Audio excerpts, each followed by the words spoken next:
за жал настанот е... Опозицијскиот лидер се сложува со еврокомесарот дека црвените линии се преминати, но не од опозицијата, туку од земја членка на ЕУ. По повикот на Вархеј дека ова е момент на отрезнување за опозицијата, вели дека нашиот источен сосед го троши и кредибилитетот на Унијата, која им удоволува на нивните мегаломански барања. Гласачите и народот е тој кој што кажува дали се поминати црвените линии или не се поминати црвените линии. Овој пат да, морам да признам дека во нешто се сложувам со господин Вархеј, иако го разбирам. Неговата цел не е да сочувствува со нас. Неговата цел е да се ги заврши работите. А наша цел е да ги одбраниме од асимилација тие работи.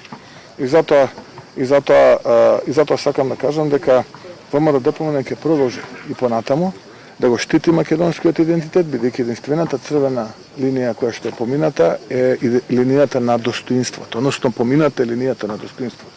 Вархеј во интервју го критикуваше односот на опозицијата кон францускиот предлог и палењето на документот во пленарната сала.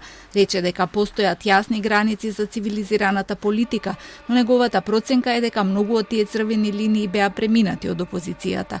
Вархеј пред една недела испрати порака и дека уставни измени мора да се случат, но Мицкоски останува на ставот дека првин мора да се организира референдум.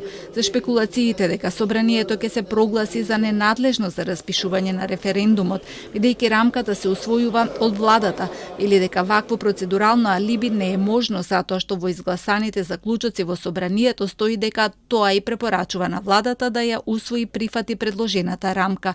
Прецизни формулации околу референдумот се очекуваат во втората половина на август.